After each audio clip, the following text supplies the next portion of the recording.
Media మిత్రులందరికి కూడా ముందుగా నా హృదయపూర్వకమైనటువంటి నమస్కారాలు. నాతో పాటు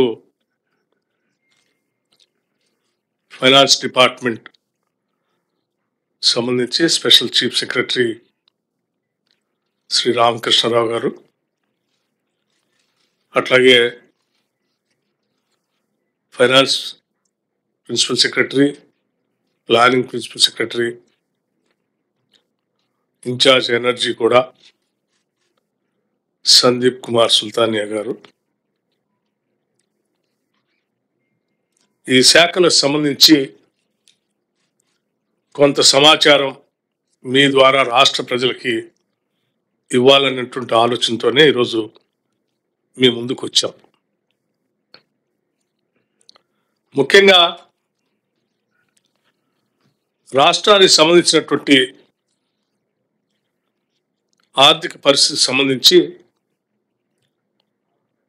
ఇందిరమ్మ రాజ్యం ప్రజాప్రభుత్వం అధికారంలోకి వచ్చిన తర్వాత ముందుగా 4 నెలల కోసం ఓటాన్ అకౌంట్ బడ్జెట్ని ప్రవేశపెట్టుకోవటం జరిగింది. ఆ తర్వాత ఫుల్ ఫ్లెడ్జ్డ్ బడ్జెట్ని ప్రవేశపెట్టుకొని ముందుకు పోతా ఉన్నాం. ఇందులో భాగంగా ఈ ప్రభుత్వం వచ్చిన తర్వాత మొదటి సవాలు, మాకు ముందున్నటువంటి మొదటి సవాలు, రాష్ట్ర ప్రభుత్వంలో పనిచేస్తున్నటువంటి ఉద్యోగ వ్యవస్థకి సంబంధించినటువంటి జీతభత్యాలు. నెల మొదటి తారీఖుకి జీతాలు పొందాల్సినటువంటి రాష్ట్ర ప్రభుత్వానికి సంబంధించిన దాదాపు 3,69,200 రెగ్యులర్ ఎంప్లాయీస్, 2,88,000 పెన్షనర్స్, వీళ్ళకి సంబంధించి జీతాలు 15వ తారీఖు తర్వాతనో లేకపోతే ఆ తర్వాత ఇంకా పైబడి ఇంకా లేటుగా రావటం, అస్తవ్యస్తంగా ఉన్నటువంటి పరిస్థితుల్లోంచి ప్రతి నెల మొదటి తారీఖు కల్లా ఉద్యోగ వ్యవస్థకి జీతాలు ఎలా అందించాలనే దానిపైన దృష్టి సారించాం. ఎందుకంటే ప్రభుత్వం కోసం పనిచేసే యంత్రాంగం మొత్తం కూడా ఉద్యోగ వ్యవస్థ వారి వారి ఆర్థిక పరిస్థితులకు అనుగుణంగా ప్రతి నెల వారు తీసుకున్నటువంటి బ్యాంక్స్ నుంచి తీసుకున్నటువంటి లోన్లు కావచ్చు, లేకపోతే ఇళ్ల కోసం తీసుకున్న లోన్లు కావచ్చు, ఇతరత్ర ఇన్స్టాల్మెంట్స్ మొదటి తారీఖునే కట్టాల్సినటువంటి కట్టలేక అవన్నీ డిఫాల్ట్ అవుతుంటే ఇబ్బంది పడుతున్నటువంటి వ్యవస్థ ఘాట్లో పెట్టాలని ఆలోచన చేసి మార్చి 1వ తారీఖు నుంచి ప్రతి నెల మొదటి తారీఖునే వీళ్ళందరికీ జీతాలు ఇచ్చేటువంటి ప్రక్రియని విజయవంతంగా మొదలుపెట్టాం. ఈనాటి వరకు అలా చేసుకుంటూ వస్తూ ఉన్నాం. అట్లాగే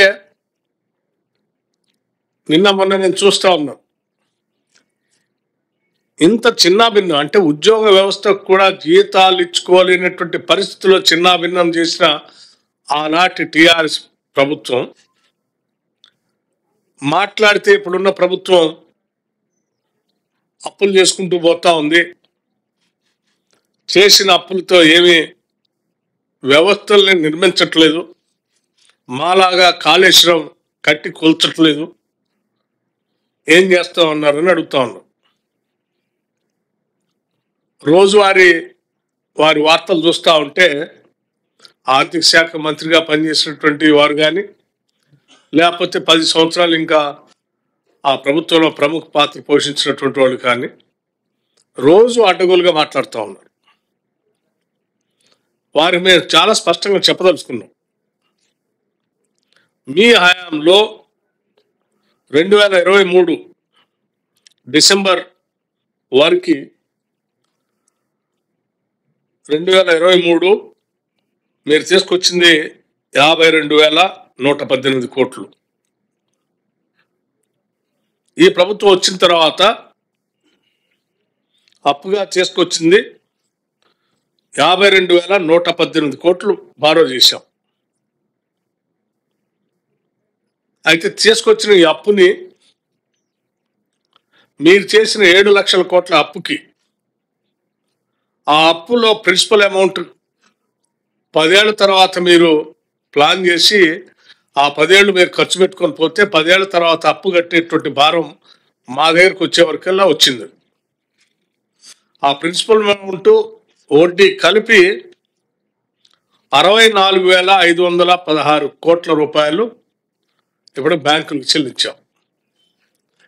అంటే మీరు ఏ స్థాయి తీసుకొచ్చారంటే చివరికి రాష్ట్రంలో అప్పులు కట్టడానికి కూడా అప్పులు తీసుకురావాల్సిన పరిస్థితే కాకుండా ఆ తెచ్చిన అప్పు సరిపోగా ఇంకా రాష్ట్ర ప్రభుత్వం నుంచి వచ్చిన ఆదాయాన్ని కూడా కలిపి ఆ అప్పు కట్టాల్సిన పరిస్థితి తీసుకొచ్చారు. అంటే ఇప్పటికీ 64,516 కోట్ల రూపాయలు ఓన్లీ డెట్ సర్వీసింగ్ కోసమే బ్యాంకులు కట్టే దుస్థితిని మీరు 10 ఏళ్ల కాల పరిపాలన ఈ రాష్ట్రాన్ని నెట్టేసింది. ఈ విషయాలన్నీ వారు మాట్లాడుతున్న దాన్ని బట్టి ప్రజలకు తెలియజెప్పాలనే ఆలోచనతోనే ఈరోజు వాస్తవ విషయాలు మేము పెట్టి చెప్తా ఉన్నాం. అట్లాగే ఈ అప్పు 64,000 కోట్లు కట్టమే కాకుండా 24,036 కోట్ల రూపాయలు క్యాపిటల్ ఎక్స్పెండిచర్ కోసం ఖర్చు పెట్టాం, ఇన్వెస్ట్ చేశాం. ఇక వెల్ఫేర్ స్కీమ్స్కి వచ్చేవరకల్లా 61,194 కోట్ల రూపాయలు వెల్ఫేర్ స్కీమ్ కోసం వెచ్చించాం. అంటే రైతు భరోసా 7,625 కోట్లు, రుణమాఫీ స్ట్రేట్ అవే 21,000 కోట్లు, చేయూత 11,382 కోట్లు, రాజీవ్ ఆరోగ్యశ్రీ 890 కోట్లు, ఎల్పిజి సబ్సిడీ అండర్ మహాలక్ష్మి సంబంధించి 442 కోట్లు, గృహజ్యోతి 200 యూనిట్లు ఉచిత పవర్ సంబంధించి 1,234 కోట్లు, ఇక పవర్ సబ్సిడీ వ్యవసాయ రంగానికి సంబంధించి బోర్వెల్స్ కి రైతులకు మనం ఇచ్చేటువంటి పవర్ సబ్సిడీ 11,141 కోట్లు, ఇన్సూరెన్స్ టు ఫార్మర్స్ మీరు ఎప్పుడు రైతులకి ఇన్సూరెన్స్ చేయలే, వాళ్ళ కోసం మళ్ళీ 1,514 కోట్లు కట్టాం. రైస్ సబ్సిడీ కింద 1,647 కోట్లు, స్కాలర్షిప్స్ అండ్ డైట్స్ సంబంధించి 1,016 కోట్లు, ఆర్టీసీకి 1,375 కోట్లు, కళ్యాణ లక్ష్మికి సంబంధించి 2,311 కోట్లు. ఇవి 61,194 కోట్లు ఇవి వెల్ఫేర్ స్కీమ్స్ సంబంధించి మేము ఖర్చు పెట్టింది, వెచ్చించింది.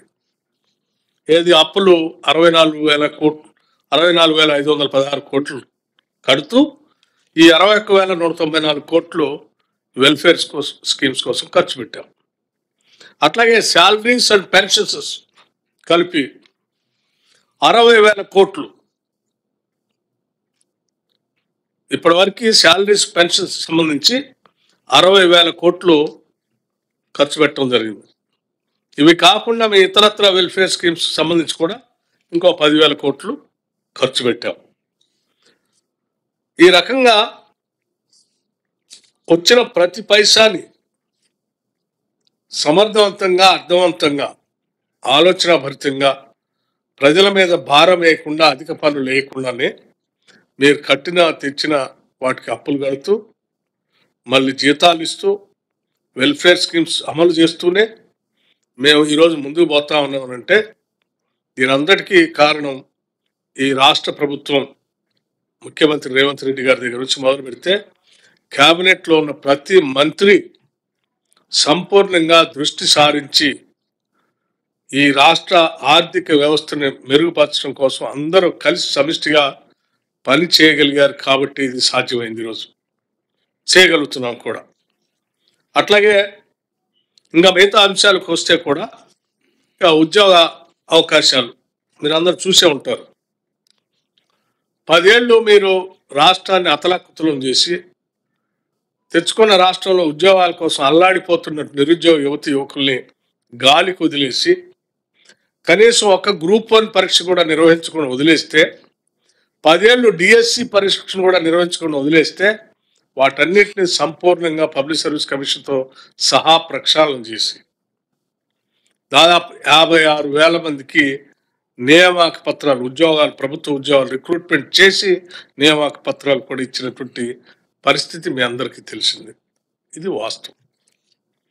అట్లాగే వాటితో పాటు రాబోయే రోజుల్లో కూడా ఈ పబ్లిక్ సర్వీస్ కమిషన్ ద్వారా క్యాలెండర్ ప్రకారం ఒక పద్ధతి ప్రకారం డేట్స్ అన్ని అనౌన్స్ చేసుకుంటూ భవిష్యత్తులో కూడా ఎప్పుడు ఏ ఎగ్జామ్కి నోటిఫికేషన్ వస్తుంది, ఎప్పుడు పరీక్ష జరుగుతుంది, ఎప్పుడు రిజల్ట్స్ వస్తాయనే దాన్ని ఒక యూపీఎస్సి మోడల్లో రాష్ట్రానికి సంబంధించిన పబ్లిక్ సర్వీస్ కమిషన్ చేసుకుంటూ ముందుకు పోతా ఉన్నాం. ఇది ప్రజల విజయంగా మేము భావిస్తా ఉన్నాం. ఇది ఆర్థిక పరిస్థితి సంబంధించి చాలా పకడ్బందీగా రాష్ట్ర ప్రభుత్వం చేస్తున్నటువంటి ఆలోచన విధానం. అట్లాగే మేము ఈ విషయాలన్నీ ఏం దాయలేదు. మేము అధికారంలో రాగానే ఆర్థిక పరిస్థితి సంబంధించి మొట్టమొదటి సభలోనే వైట్ పేపర్ పెట్టాం. వైట్ పేపర్ ప్రకటించి ఆ వైట్ పేపర్ ద్వారా మీరు ఈ రాష్ట్ర ఆర్థిక పరిస్థితిని ఏం చేశారు, ఇప్పుడు ఎక్కడున్నాం, ఎక్కడి నుంచి మొదలవుతా ఉన్నాం, ఎక్కడ ఏ రకంగా దీన్ని తీసుకొని పోవాలనేది శ్వేతపత్రం ద్వారా రాష్ట్ర ప్రజలకు స్పష్టంగా చెప్పాం. మేము బయలుదేరినటువంటి మా ప్రయాణం అనేక రకాలైనటువంటి ఇబ్బందుల్లో మేము ప్రయాణం చేస్తూ సాఫీగా ఈ రాష్ట్ర ప్రభుత్వాన్ని గట్టెక్కించి ఆర్థిక పరిస్థితుల నుంచి ముందుకు తీసుకొని పోవడం కోసం ప్రయత్నం చేస్తూ ఉన్నాం. ఇది ఆర్థిక పరిస్థితికి సంబంధించి. లేకపోతే మీరు మిగతా విషయాలు కూడా మీకు తెలియని కాదు. పవర్ సంబంధించి కూడా చాలా అంటే ఒక సోషల్ మీడియా యూనివర్సిటీ లాంటి దాన్ని ఎక్కడో పెట్టుకొని అక్కడి నుంచి ఉన్నది లేనట్టుగా లేనిది ఉన్నట్టుగా భ్రమలు కల్పించడం కోసం ప్రతిరోజు సోషల్ మీడియాలో రకరకాల ప్రచారం చేశారు. ప్రచారం చేస్తే ఆ ప్రచారాన్ని నేను చాలా స్పష్టంగా చాలా సందర్భాల్లో లెక్కలతో సహా మీడియా ద్వారా రిలీజ్ చేసిన తర్వాత ఆ వాస్తవ పరిస్థితులు ప్రజలందరూ గమనించి వీళ్ళు చేసే తప్పుడు ప్రచారం చీకొట్టిన తర్వాత ఈ మధ్య ఆగిపోయారు. ఇది మీ అందరి దృష్టికి నేను తీసుకొని రాదలుచుకున్నాను. ఉదాహరణకి తీసుకొచ్చటం కాకుండా ఒక ప్రణాళికాబద్ధంగా రాష్ట్ర అవసరాలకు అనుగుణంగా భవిష్యత్తులో ఎంత పవర్ అవసరం ఉంటుంది, దానికి అనుగుణంగా మనం ఏం చేయబోతున్నాం అనేది కూడా మేము చక్కగా ప్లాన్ చేసుకొని ముందుకెళ్తాం. అందులో భాగంగా ఈరోజు 2024కి ఇప్పుడు ఉన్నటువంటి గరిష్ట డిమాండ్ పీక్ డిమాండ్ 15,623 మెగావాట్లుగా ఉన్న గరిష్ట డిమాండ్ 2030 నాటికల్లా 22,448 మెగావాట్లకి పెరుగుతుందని అంచనా వేస్తా ఉన్నారు. అదే 2035 నాటికల్లా రెట్టింపై 31,809 మెగావాట్లకు చేరుతుందని అంచనా వేస్తూ ఉన్నారు. ఈ వేసినటువంటి అంచనాలని అంటే ఎందుకు ఇంత పెరుగుతుందని అంటే ఈ రాష్ట్రంలో జరుగుతున్నటువంటి అభివృద్ధి, ఉదాహరణకి ఫ్యూచర్ సిటీ కావచ్చు, ఫ్యూచర్ సిటీలో వచ్చేటువంటి పరిశ్రమలు కావచ్చు, రీజనల్ రింగ్ రోడ్ చుట్టూ వస్తున్నటువంటి ప్లాన్ చేస్తున్నటువంటి పరిశ్రమలు కావచ్చు, లేకపోతే కొత్తగా అదనంగా వస్తున్నటువంటి ఫార్మా క్లస్టర్స్ కావచ్చు, రకరకాలైనటువంటి ఈ డెవలప్మెంట్ సంబంధించినటువంటి వాటి దృష్టిలో పెట్టుకొని ఈ స్థాయిలో పీక్ డిమాండ్ ఉండబోతుందని అంచనాలు వేస్తే దానికి అనుగుణంగా ఈరోజు ఎనర్జీ డిపార్ట్మెంట్ కూడా ప్రణాళికాబద్ధంగా ముందుకు పోతా ఉంది. గత సంవత్సరం కంటే ఈ సంవత్సరం ఈ పీక్ డిమాండ్ పెరిగితే కూడా ఎటువంటి కట్ లేకుండా క్వాలిటీ పవర్ని సప్లై చేయడం జరిగింది. అలాగే ఈ ఈ అంచనాలు చేరుకోవటం కోసం రాబోయే 5 సంవత్సరాల్లో 10 సంవత్సరాల్లో 2035 కల్లా ఏం చేయబోతున్నాం అనేది కూడా మీకు స్పష్టంగా చెప్పదలుచుకున్నాం. మేము బాధ్యతలు స్వీకరించినప్పుడు ఉన్నటువంటి డోలాయమన పరిస్థితి, డిస్కమ్స్లో ఇబ్బంది కానీ, ట్రాన్స్మిషన్ ఇబ్బంది కానీ, జెన్కోలో వాళ్ళు స్టార్ట్ చేసినటువంటి ప్రాజెక్టులు Bhadradri power project sub critical టెక్నాలజీతో అది పడుతున్నటువంటి బాధలు కానీ, లేకపోతే యాదాద్రి పవర్ ప్రాజెక్టులో మొదలుపెట్టి దానికి ఎన్విరాన్మెంటల్ క్లియరెన్స్ మధ్యలో క్యాన్సిల్ చేస్తే దాన్ని పట్టించుకోకుండా గాలికి వదిలేస్తే అది అలా పడిపోవటం కానీ, వీటన్నిటి దృష్ట్యా వచ్చిన రాగానే ముందు వీటన్నిటిని రివ్యూ చేయడం జరిగింది. ఏం చేయాలి, ఎలా పోవాలి, సబ్ క్రిటికల్ టెక్నాలజీతో పడిన భారం ఎంతో కూడా నేను మీ దృష్టికి తీసుకుని వస్తాను. అట్లాగే యాదాద్రి పవర్ సంబంధించి కూడా వాటన్నిటి లెక్కలు ఇచ్చే ముందు మీకు కొంత కొన్ని సమాచారం కూడా ఇవ్వాలనేటువంటి ఆలోచనతోనే మిగతా విషయాలు మీ దృష్టి తీసుకొస్తాం. మార్చి 14, 2024 కల్లా 308.54 మిలియన్ యూనిట్లు అత్యధిక వినియోగాన్ని నమోదు చేయడం జరిగింది రాష్ట్రంలో. దానికంటే ముందు మార్చి 8, 2024 15,623 మెగావాట్ల గరిష్ట పీక్ డిమాండ్ను అధిగమించడం కూడా జరిగింది. ఈ గత ఏడాదితో పోల్చుకుంటే ఈ సంవత్సరం విద్యుత్ డిమాండ్ వినియోగంలో రాష్ట్రం గణనీయమైన వృద్ధిని సాధించింది. వీటన్నిటిని దృష్టిలో పెట్టుకొని మేము మారుతున్నటువంటి పరిస్థితుల్లో ప్రపంచంలో థర్మల్ పవర్ సంబంధించి లేకపోతే ఈ కోల్ వేస్ట్ పొల్యూషన్ ఎక్కువ అవుతుంది కాబట్టి ఈ గ్రీన్ అండ్ క్లీన్ ఎనర్జీకి వెళ్ళి ప్రపంచం అంతా బయలుదేరుతున్న పరిస్థితుల్లో వస్తున్నటువంటి నివేదికల ఆధారంగా తీసుకోవాల్సిన నిర్ణయాలను బట్టి ఈ తెలంగాణ ప్రభుత్వం కూడా పూర్తి స్థాయిలో గ్రీన్ ఎనర్జీ పైన దృష్టి పెట్టింది. మేము 2030 నాటికల్లా దాదాపు 20,000 మెగావాట్ల ఎనర్జీని గ్రీన్ ఎనర్జీని ఇవ్వాలనేటువంటి ఆలోచనతో ఉంది. అట్లాగే 2035 నాటికల్లా అదనంగా మరో 20,000 మెగావాట్లు అంటే మొత్తం కలిపి 40,000 మెగావాట్ల హరిత ఇంధనాన్ని అందుబాటులో తీసుకొని రావడానికి కావాల్సినటువంటి ప్రణాళికలు ఈ ఎనర్జీ శాఖ రాష్ట్ర ప్రభుత్వం తయారు చేసుకొని ముందుకు పోతా ఉన్నాం. దీంట్లో భాగంగా సరే ముందుగా టు స్టార్ట్ విత్ 4,000 మెగావాట్ల సోలార్ పవర్ సంబంధించి ఇప్పటికే సరే ఈ సోలార్ పవర్ ఉత్పత్తి చేసే రంగంలో రాష్ట్రంలో ఉన్నటువంటి సెల్ఫ్ హెల్ప్ గ్రూప్స్ దీంట్లో భాగస్వామ్యం చేయాలని 1000 మెగావాట్ల సోలార్ పవర్ని ఎంఓఐ చేయటం కూడా జరిగింది. వాళ్ళకి నేరుగా రుణాలు ఇప్పించడం, ఆ రుణాలతో వాళ్ళు పవర్ ప్లాంట్ పెట్టుకోవటం, ఆ పవర్ ప్లాంట్స్ ద్వారా ప్రొడ్యూస్ అయ్యేటువంటి పవర్ని గ్రిడ్కి కనెక్ట్ చేసి రాష్ట్ర ప్రభుత్వమే కొనుగోలు చేసి వాళ్ళకి డబ్బులు చెల్లించే విధానాన్ని ఎంఓఐ చేయడం జరిగింది. To start with we're going with the self help groups. వీటికి సంబంధించి భవిష్యత్తులో ఒక న్యూ ఎనర్జీ పాలసీని తీసుకొని రాబోతున్నాం.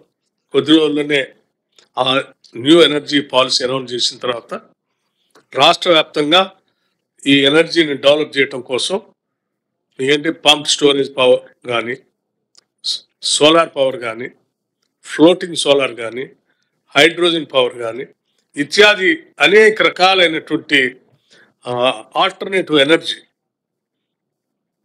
నాన్ కన్వెన్షనల్ ఎనర్జీని ప్రొడ్యూస్ చేయటం కోసం మేము సభలో చర్చించి న్యూ ఎనర్జీ పాలసీ అనౌన్స్ చేసి టెండర్స్ పిలవబోతాం, ఓపెన్ టెండర్స్ పిలవబోతాం. ఆ ఓపెన్ టెండర్స్ ద్వారా రాష్ట్రంలో ఒక సర్ప్లస్ పవర్ స్టేట్గా దీన్ని తయారు చేసి కేవలం ఇక్కడ రాష్ట్ర అవసరాల కోసమే కాకుండా దేశంలో ఇంకెక్కడైనా పవర్ అవసరం ఉంటే మనం అమ్ముకునే స్థాయికి, తద్వారా కొంత ఆదాయాన్ని సంపాదించే స్థాయి కూడా ఈ రాష్ట్రాన్ని ఏర్పాటు చేయాలన్నటువంటి ఆలోచనతో ముందుకు పోతా ఉన్నాం. సరే, మీరు చేసినటువంటి విధ్వంసం పవర్ సంబంధించి ఉదాహరణకి భద్రాద్రి పవర్ ప్రాజెక్టు సంబంధించి రాష్ట్రం ఏర్పడిన తర్వాత మీరు ఉద్దరంగా ప్రపంచం ఆల్రెడీ 2017 కల్లా చెప్పేసింది సూపర్ క్రిటికల్ ఎనర్జీ పోవాల బాయిలర్స్ అన్నీ. కానీ వీళ్ళు భద్రాద్రి పవర్ సంబంధించి సరే sub critical energy thermal power project అని పెట్టడం, దాని ద్వారా ఈ రాష్ట్ర ప్రభుత్వానికి పడినటువంటి భారం ప్రతి సంవత్సరం ప్రతి నెల పడేటువంటి భారాన్ని చూస్తే భవిష్యత్తులో చాలా ఇబ్బందికరమైనటువంటి పరిస్థితులు మనం ఎదుర్కోబోతా ఉన్నాం.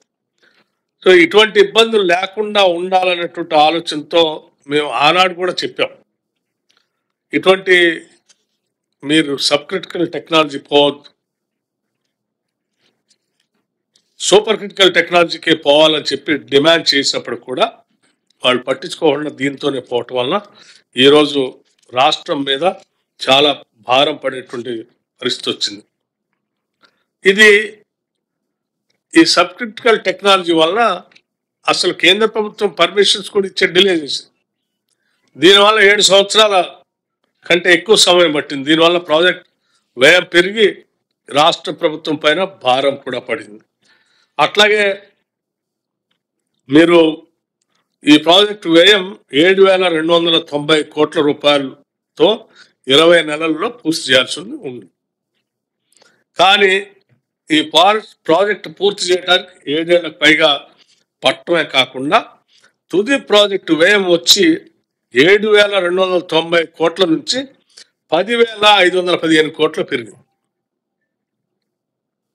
అంటే దాదాపు 3,220 కోట్లు, అంటే 44.24% అదనంగా దీనిపైన భారం పడింది.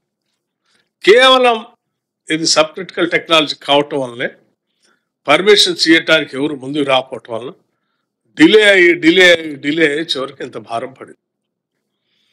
పోనీ ఈ డిలే అయిన తర్వాత కూడా మీరు చేసిన తర్వాత కూడా దీని ద్వారా దాదాపు దీని లైఫ్ వచ్చేసి 25 to 30 years ఉంటుంది. ప్రతి సంవత్సరం వచ్చే పొల్యూషను, అట్లాగే ప్రతి సంవత్సరం 177 నుంచి 38 కోట్లు, అంటే దాదాపు 178 కోట్ల నష్టం ప్రతి సంవత్సరం దీనిపైన భారపడతాం. అంటే 25 సంవత్సరాల కాలంలో జరిగేటువంటి నష్టం 4,434 కోట్లు ఈ రాష్ట్ర ప్రజలపైన భారం పడేటువంటి అవకాశం. అంటే ఇదంతా కూడా భారం ఎవరి మీద పడుతుంది?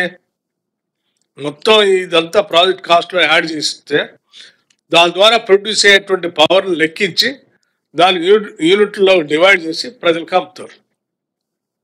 సో యూనిట్ ధర పెరుగుతూ ఉంది, ప్రజల మీద భారం వేసేటువంటి పరిస్థితి. కేవలం మీ తప్పుడు ఆలోచన వలన, మీ స్వార్థ బుద్ధి వలన, మీకు కొద్దిమంది వ్యక్తులకి మేలు చేయటం కోసం రాష్ట్ర ప్రజలపైన ఇంత భారం వేశారు. అట్లాగే కాంపిటేటివ్ బిడ్డింగ్ ద్వారా పిలిచి ఇచ్చుంటే వేరే రకంగా ఉండేది. కాంపిటేటివ్ బిడ్డింగ్ ద్వారా ఇవ్వకుండా మీరు వాళ్ళకి అగ్రిమెంట్ చేసేసి డైరెక్ట్గా ఇచ్చేసి దానివల్ల కూడా రాష్ట్ర ప్రభుత్వం పైన చాలా భారం వేశారు. ఈ భారం వల్ల కూడా ఈరోజు మీకు ఆ రోజు పట్రోస్ జార్ఖండ్లో ఉన్నటువంటి ప్రాజెక్టు అదే సమయంలో ఎన్టీపీసీ వాళ్ళు ప్రాజెక్ట్ చేసిన దానికి మన వాళ్ళు చేసిన దానికి తేడా కూడా చాలా పెద్ద ఎత్తున ఉంది. దానివల్ల కూడా ఆ రోజు టెండర్ పిలుచుంటే ఆ భారం కూడా పడేది కాదు. ఇకపోతే మీరు ఛత్తీస్గఢ్ ద్వారా చేసుకున్నటువంటి పవర్ అగ్రిమెంట్, ఈ పవర్ అగ్రిమెంటు ఛత్తీస్గఢ్ ద్వారా చేసుకున్న దాంట్లో కారిడార్కి ఉపయోగించిన కారిడార్పై 638.50 కోట్ల భారాన్ని కట్టాల్సి వచ్చింది. చేసుకుంది 1000 మెగావాట్ల కోసం ఒప్పందం, కారిడార్ కావాలని అడిగింది 2,000 మెగావాట్ల కోసం అని అడిగారు. 2,000 మెగావాట్ల కోసం అడిగినప్పుడు అగ్రిమెంట్ చేసుకుంటే దానికి కట్టాల్సినటువంటి డబ్బులు కట్టకపోవటం వలన 261.34 కోట్ల రిలిక్విష్మెంట్ ఛార్జీలని విధించింది. దీన్ని టీజీ డిస్కమ్ సిఆర్సి ముందు సవాల్ చేసే ఆ కేసు ఇప్పటికి కూడా నడుస్తాం. ఈ కేసు నడుస్తున్నటువంటి సందర్భంలోనే ఈ డబ్బులు కట్టలేదని చెప్పి మనకి పవర్ ఎక్స్చేంజ్లో పవర్ కొనడానికి మీకు అవకాశం లేదని ఒక రోజు ఆపేశారు. అటువంటి పరిస్థితిలో మన ఎనర్జీ డిపార్ట్మెంట్ వెంటనే హైకోర్టుకు వెళ్ళి దాని నుంచి ఆ రోజు వెంటనే వెసులుబాటు తెప్పించుకొని రావటం వల్ల ఆ పెను ప్రమాదం నుంచి బయటపడ్డాం. ఒకవేళ అదే కనుక కొనసాగి ఉంటే ఎక్స్చేంజ్లో మనం పవర్ కొనుక్కునే పరిస్థితే లేకుండా పోయేది. ఇది ఛత్తీస్గఢ్ పవర్ సంబంధించి కారిడార్ పైన కట్టాల్సిన డబ్బులు, అట్లాగే 1000 మెగావాట్లు చేసుకున్న దాన్ని కూడా సంపూర్ణంగా తెచ్చుకోకుండా ఆపిన విధానం, ఈ రెండు కూడా రాష్ట్ర ప్రభుత్వం పైన భారంగానే మారాయి. లేకపోతే యాదాద్రి పవర్ ప్రాజెక్టుకు సంబంధించి చెప్తాం. యాదాద్రి పవర్ ప్రాజెక్టుకు సంబంధించి మనందరికి తెలిసిందే, చాలా గొప్పలు చెప్పి ప్రాజెక్టు మొదలుపెట్టారు. మొదలుపెట్టిన ప్రాజెక్టుకి ఎన్విరాన్మెంటల్ క్లియరెన్స్ కోసం ఆడ సభ పెట్టి ప్రజాభిప్రాయం సేకరణ జరిగినప్పుడు 50% కోల్ ఇంపోర్ట్ చేసుకుంటామని, 50% కోల్ ఇండిజినియస్గా వాడతామని చెప్పి మీరు గ్రామ సభ ద్వారా తీసుకున్న నిర్ణయంలో చెప్పటం వల్ల అది సబ్మిట్ చేసి తెచ్చినటువంటి ఎన్విరాన్మెంట్ క్లియరెన్స్ని ఆ తర్వాత కాలక్రమంలో ఆ ఇంపోర్టెడ్ కోల్ని లేదు, సంపూర్ణంగా ఇండిజినియస్ కోలే వాడుతున్నాం అని చెప్పారు. పూర్తిగా ఇండిజినియస్ కోలే వాడుతున్నాం అని చెప్పంలోనే ఎవరో పెద్ద మనిషి పోయి కోర్టులో కేసేసారు.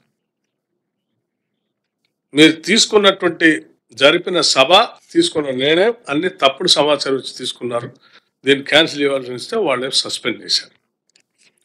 సస్పెండ్ చేస్తే వెంటనే స్పందించి మళ్ళీ గ్రామ సభ పెట్టి తీర్మానం చేసి పంపించామని పర్మిషన్ తీసుకుని ఉంటే వేరే రకంగా ఉండేది.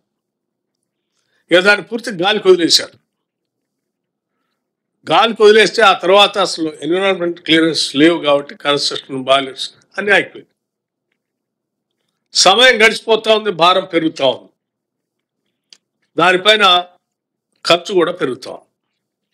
అటువంటి పరిస్థితుల్లో ప్రజాప్రభుత్వం, మా ప్రభుత్వం, మన ప్రభుత్వం అధికారంలోకి వచ్చిన తర్వాత వెంటనే విషయాన్ని తెలుసుకొని రివ్యూ చేసిన తర్వాత ఆ పబ్లిక్ హియరింగ్ చేపించి సమాచారాన్ని పంపించి సస్పెండ్ చేసినటువంటి ఆ ఎన్విరాన్మెంట్ క్లియరెన్స్ తెప్పించేసి వెంటనే ప్రొడక్షన్ కోసం కావాల్సిన చర్యలు తీసుకోబట్టి నెలవారీ వారాల వారి కూడా క్యాలెండర్ ఫిక్స్ చేసుకుంటూ ముందుకు పోతూ ఉన్నాం. కాబట్టే ఈరోజు మన రేపొద్దున 7వ తారీఖు నాడు యాదాద్రి పవర్ ప్లాంట్కి సంబంధించి ఒక యూనిట్ని 800 మెగావాట్స్ వన్ యూనిట్ని మనం పవర్ గ్రిడ్కి అనుసంధానం చేసుకోకపోతా ఉన్నాం. ఇది ఈ ప్రభుత్వం యొక్క అచీవ్మెంట్. ఆ రోజుల్లో యాదాద్రి పవర్ ప్రాజెక్టు సంబంధించి ఆ జిల్లాలో పెట్టారు, గాలికి వదిలేశారు. దానిపైన ఆ ప్రాజెక్ట్ కాస్ట్ బిహెచ్ఎల్కి ఇచ్చారు, అప్పు తెచ్చారు, దాని భారం పెంచుకుంటూ పోయారు తప్ప దాని మీద మానిటర్ చేయటం కానీ రివ్యూ చేయటం కానీ చేయకుండా గాలికి వదిలేయటం వలన దానివల్ల పెరిగినటువంటి భారం కూడా చాలా పెద్ద. ఈ విషయాలన్నీ మీకు తెలియాలనేటువంటి ఆలోచనతోనే నేను మీ దృష్టికి తీసుకొని వస్తా ఉన్నాను. మిత్రుడు ఇప్పుడు ఏంటి మళ్ళీ అడిగారు, ఛత్తీస్గఢ్కి సంబంధించి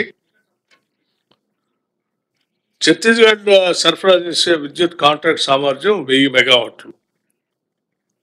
దానికంటే ఎప్పుడు తక్కువగా ఉండడంతో టీజీ డిస్కమ్స్లు పీజీసీఎల్ ఉపయోగించిన కారిడార్పై 638.50 కోట్ల భారాన్ని మోపాయి. తెలంగాణ లాంగ్ టర్మ్ కారిడార్కు బదులుగా షార్ట్ టర్మ్ కారిడార్ చేసుకుంటే ఈ ఇబ్బంది ఉండేది కాదు. 2, చేసుకున్న ఒప్పందం 1000 మెగావాట్లు అయితే 2000 మెగావాట్ల కోసం కారిడార్ పొందాలని ప్రభుత్వం డిస్కమ్లను ఆదేశించింది. అదనంగా 1000 మెగావాట్ల విద్యుత్ సరఫరా కోసం ఛత్తీస్గఢ్ నుంచి ఎలాంటి స్పందన రాకపోవడంతో అదనపు 1000 మెగావాట్ ట్రాన్స్మిషన్ కారిడార్ను వదులుకోవటానికి టీజీ డిస్కమ్లు 15/2/2018 పీజీసీఎల్ని అభ్యర్థించాయి. కానీ డిస్కౌంట్లపై 261.30 కోట్ల రిలిక్విష్మెంట్ అంటే వదులుకోవటానికి మీరు ఈ ఫీజు కట్టాలని చెప్పి అడిగారు.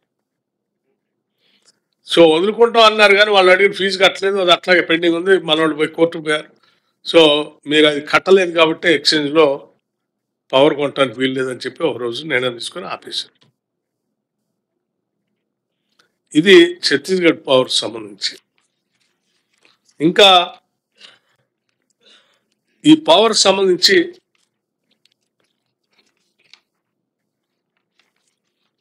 యాదాద్రి పవర్తో పాటు ఒక చిన్న కంపారిజన్ కూడా ఇవ్వాలనుకుంటున్నాను.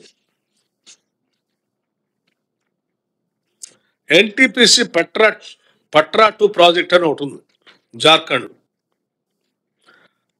ఇదే టైంలో అప్పుడు టెండర్స్ పిలిచారు. పట్రా 2 ప్రాజెక్ట్తో పోల్చినప్పుడు వైటీపీఎస్ కోసం బిహెచ్ఎల్ కోట్ చేసిన రేట్లు చాలా ఎక్కువగా ఉన్నాయి. ఖర్చు తగ్గింపు కోసం బిహెచ్ఎల్తో చర్చలు జరిగాయి, కానీ తుది ఆర్డర్ మాత్రం 5.09 crores ఆర్డర్ ఇచ్చారు. ఇది పట్రా 2 ప్రాజెక్ట్ కంటే ఎక్కువగా ఉంది.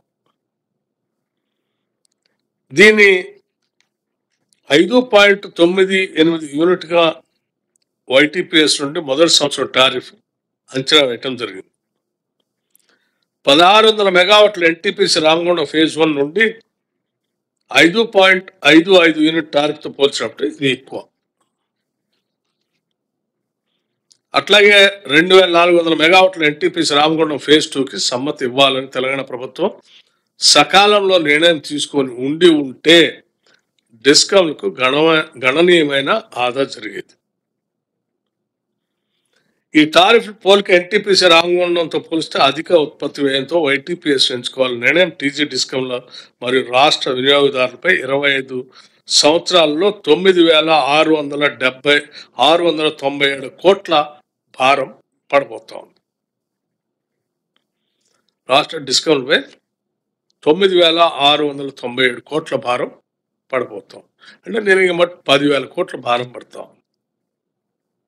ఇది రాష్ట్ర ప్రజలపై పడే భారం. ఇది సో ఇటువంటి తప్పుడు నిర్ణయాలతో అస్తవ్యస్తం చేసినటువంటి ఈ ఎనర్జీని ఘాట్లో పెట్టి జాగ్రత్తగా ముందుకు పోయే కార్యక్రమాలని ఎనర్జీ శాఖ ముందు తీసుకొని పోతా ఉంది. ఇటువంటి పరిస్థితుల్లో ఇవన్నీ చేస్తూ కూడా ఎనర్జీ శాఖ క్వాలిటీ పవర్ ఇస్తూ 24 hours పవర్ ఇస్తూ ప్రజలకి వ్యవసాయదారులకి అగ్రికల్చర్ పంప్సెట్స్కి పవర్ ఇస్తూ అదనంగా 200 యూనిట్లు జీరో బిల్లు యూనిట్ లోపల వాడుకున్నటువంటి వాళ్ళందరికీ బిల్లు లేకుండా ఉచితంగా కరెంటుని సరఫరా చేసే విధానాన్ని కూడా మా పథకం ద్వారా అనౌన్స్ చేయటమే కాకుండా మార్చి నెల నుంచి అమలు చేసుకుంటూ వస్తూ ఉన్నాం. ఇది మీ అందరికీ తెలిసిందే. ఈ పథకం ద్వారా ఇప్పటి వరకు 49,71,007 కుటుంబాలు లబ్ధి పొందుతున్నాయి. అంటే నియరింగ్ అబౌట్ 50 లక్షల కుటుంబాలు. రాష్ట్ర వ్యాప్తంగా ఇప్పటి వరకు 3,64,57,380 జీరో బిల్లులు జారీ చేయటం జరిగింది.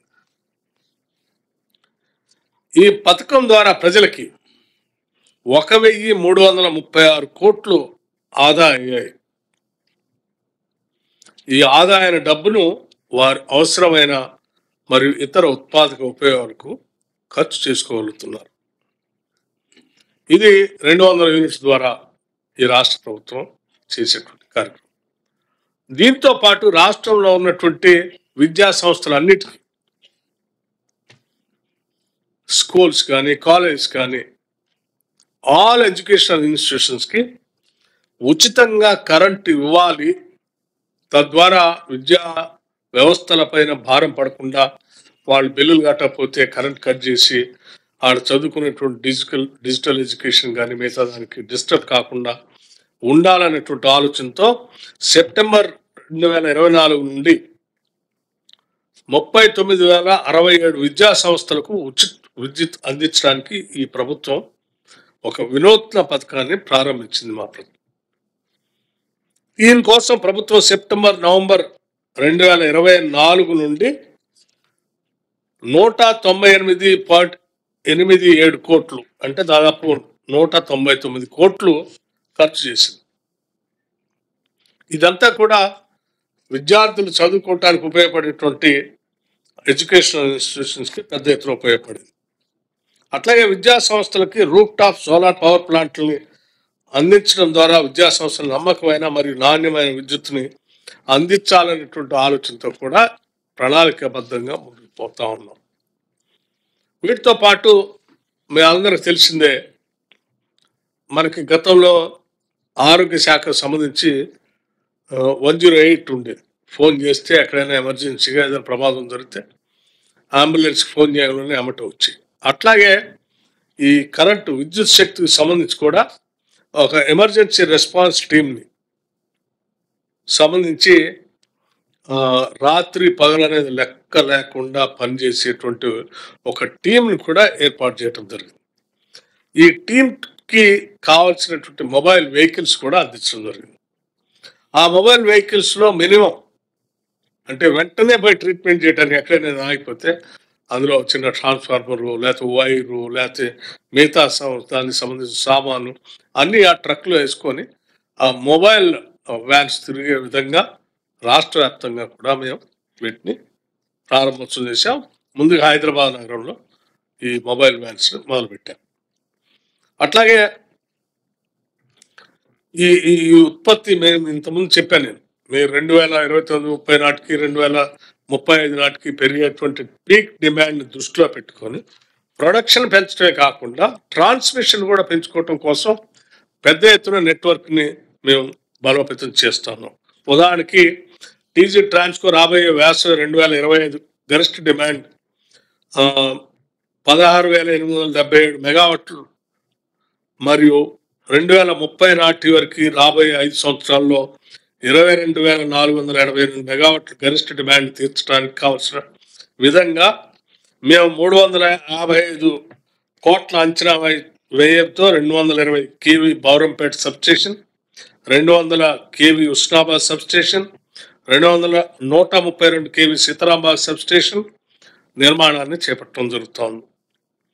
200 కేవీ సబ్స్టేషన్లో 990 మెగావాట్లకు సంబంధించి మరియు 132 కేవీ సబ్స్టేషన్లో 131 పీటీఆర్ సామర్థ్యాలు పెంపుదల కోసం కూడా చేస్తాము. అట్లాగే 22,488 మెగావాట్ల గరిష్ట డిమాండ్ తీర్చడానికి 15,231 కోట్లతో కింది పనులు కూడా చేపడతా ఉన్నాం.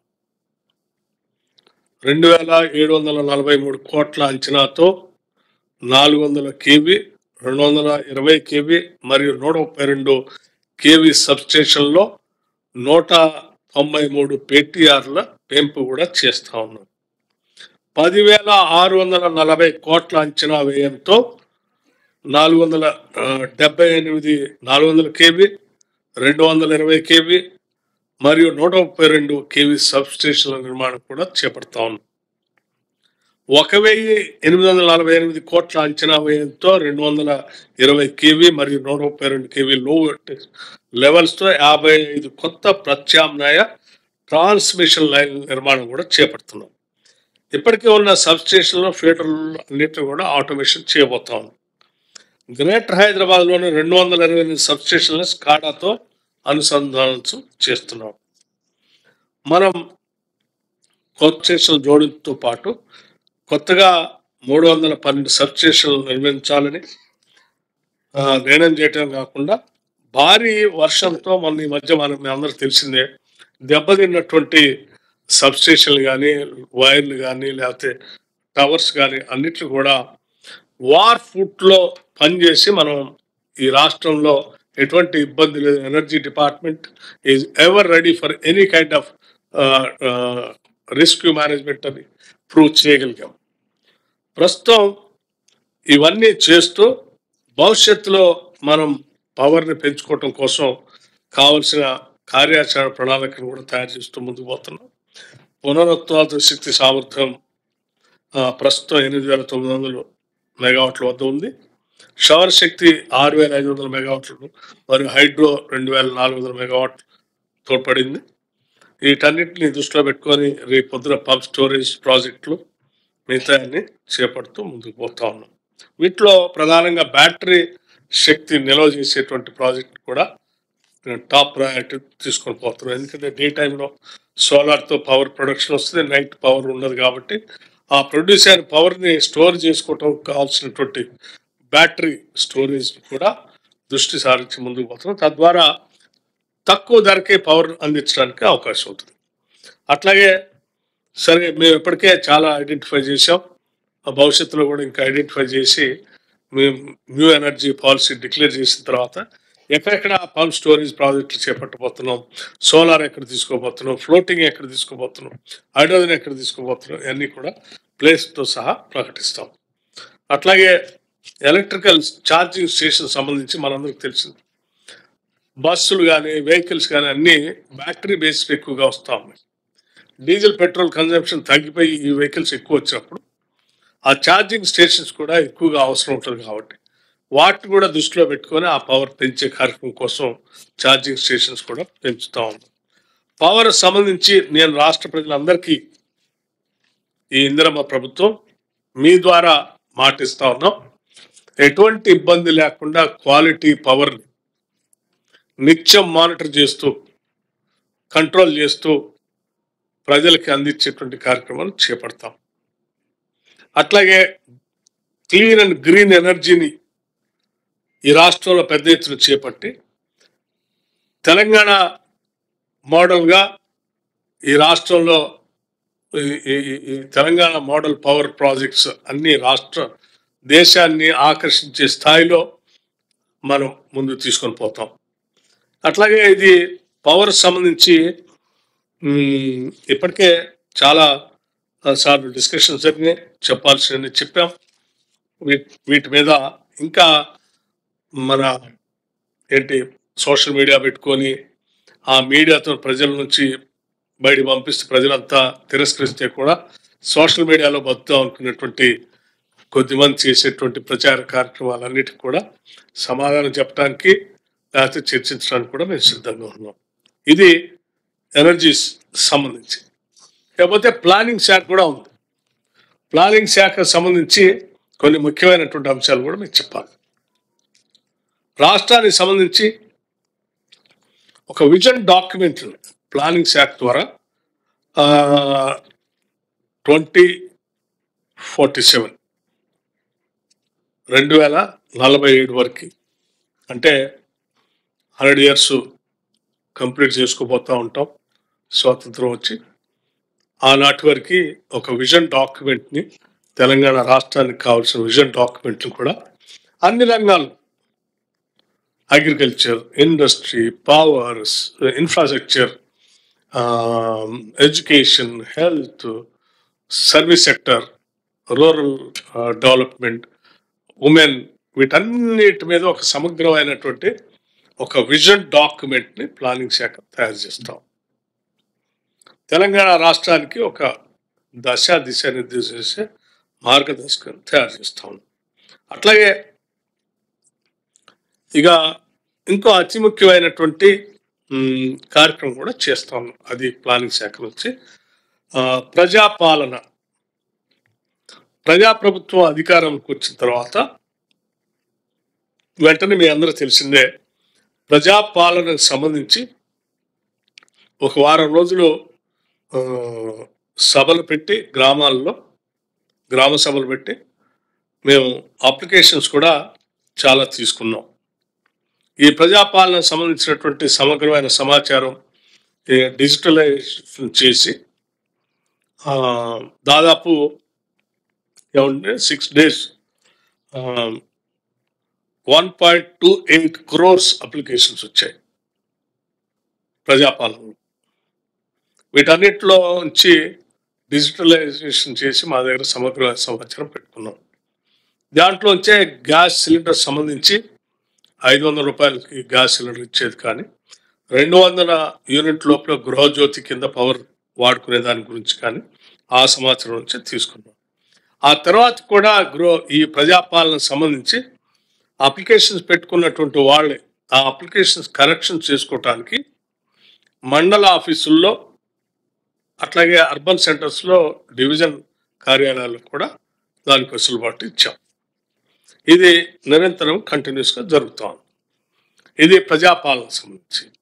అట్లాగే ఇంకొక అంశాన్ని కూడా ప్రజాప్రభుత్వం అధికారంలోకి వచ్చిన తర్వాత ఇమీడియట్గా ఒక యాక్షన్ ప్లాన్ తీసుకొని ముందుకు పోయి, అది ప్రజావాణి. ఈ ప్రజావాణి వారానికి 2 రోజులు జరుపుకుంటూ వస్తా ఉన్నాం. ఈ ప్రజావాణిలో వచ్చినటువంటి ప్రతి అప్లికేషన్ని సెంటర్ ఫర్ గుడ్ గవర్నెన్స్ ద్వారా సాఫ్ట్వేర్ తయారు చేయించుకొని దీన్ని కాన్స్టెంట్గా మానిటర్ చేస్తూ వచ్చిన అప్లికేషన్స్ అన్నిటినీ సాధ్యమైనంత వరకు ఏ శాఖకు సంబంధించి ఆ శాఖ పంపించడం, వాటిని మానిటర్ చేసే విధానం కూడా నడుస్తూ ఉంది.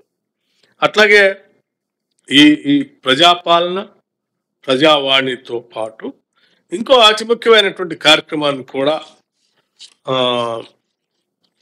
ఈ ప్లానింగ్ డిపార్ట్మెంట్ ద్వారా చేసుకుంటూ ముందుకు పోతున్నాం. అదే socio economic, educational, political and caste survey. Socio economic, educational, political and caste survey ఇది 6th నవంబర్ నాడు మొదలుపెట్టాం. దాదాపు 94,000 మంది ఎన్యూమరేటర్స్తో, 9,000 మంది సూపర్వైజర్స్తో 1,12,00,000 హౌసెస్ సర్వే ఇప్పటివరకు చేయటం జరిగింది. డేటా ఎంట్రీ కూడా స్టార్ట్ అయింది. దాదాపు 30,000 మంది డేటా ఎంట్రీ ఆపరేటర్స్తో ముందుకు పోతున్నాం. ఒక్కొక్క ఎన్యూమరేటర్కి 150 ఇళ్ళు ఇచ్చి కార్యక్రమాలు చేసుకుంటూ ముందుకు పోతున్నాం. ఇది ప్లానింగ్ శాఖకు సంబంధించి. ఇది పూర్తయిన తర్వాత ఈ డేటా ఎంట్రీతో వచ్చినటువంటి సమాచారాన్ని ఆధారంగా చేసుకొని మా ప్రీతమ నాయకుడు రాహుల్ గాంధీ గారు చెప్పినట్టుగా ఎన్నికల కంటే ముందు ఇచ్చినటువంటి వాగ్దానం మేరకు మేము కాస్ట్ సర్వే చేపిస్తామని చెప్పాం. దాని ద్వారా అంటే ఈ సమాజానికి పూర్తిగా total body checkup and x ray, తద్వారా వచ్చినటువంటి అంశాలని సైంటిఫిక్గా స్టడీ చేసి భవిష్యత్తులో ఈ రాష్ట్ర ఆర్థిక వనరులు, రాజకీయపరమైనటువంటి అవకాశాలు, సామాజిక స్థితిగతులు అన్నిటికీ కూడా సమానంగా పంచడానికి ఉపయోగపడే విధంగా ఈ సమాచారాన్ని వినియోగిస్తామని మీ ద్వారా తెలియజేస్తూ, మిత్రులు మీ అందరికీ నేను ఒకటి విజ్ఞప్తి చేస్తా ఉన్నాను. ఈ రాష్ట్ర ప్రభుత్వం 1 సంవత్సర కాలం పూర్తి చేసుకుంటున్నటువంటి సందర్భంలో ఇది ప్రజల ప్రభుత్వం. ఈ రాష్ట్రంలో అన్నిటికంటే మించి, వీటన్నిటికంటే కూడా ఇంకా అత్యంత ప్రధానమైంది స్వేచ్ఛ, భావ స్వేచ్ఛ. తెలంగాణ ప్రజలు ముందుగా కోరుకునేది, అన్నిటికంటే ముఖ్యమైనది స్వేచ్ఛను కోరుకుంటారు. అటువంటి సంపూర్ణమైనటువంటి స్వేచ్ఛని ఈ రాష్ట్ర ప్రభుత్వం ప్రజలందరికీ అందివ్వటమే కాకుండా భావ వ్యక్తీకరణ కూడా తావిస్తూ ప్రతి అంశంలో కూడా 10 మందితో మాట్లాడి అందరి ఆలోచన తీసుకొని ముందుకు పోతాం. ఇంక్లూడింగ్ అపోజిషన్ పార్టీస్ కూడా విధానపరమైన నిర్ణయాల్లో అన్నింటిలో కూడా వాళ్ళని కూడా భాగస్వాములు చేయాలని పదే ప్రజాస్వామ్య స్ఫూర్తితో మా ప్రభుత్వం వారు ఆహ్వానిస్తూ, విజ్ఞప్తిస్తూ ముందుకు పోతాం. ఈ సందర్భంగా మీ ద్వారా రాష్ట్ర ప్రజలందరికీ తెలియజెప్పేది ఏంటంటే, ఈ రాష్ట్రం మనది, మనందరిది.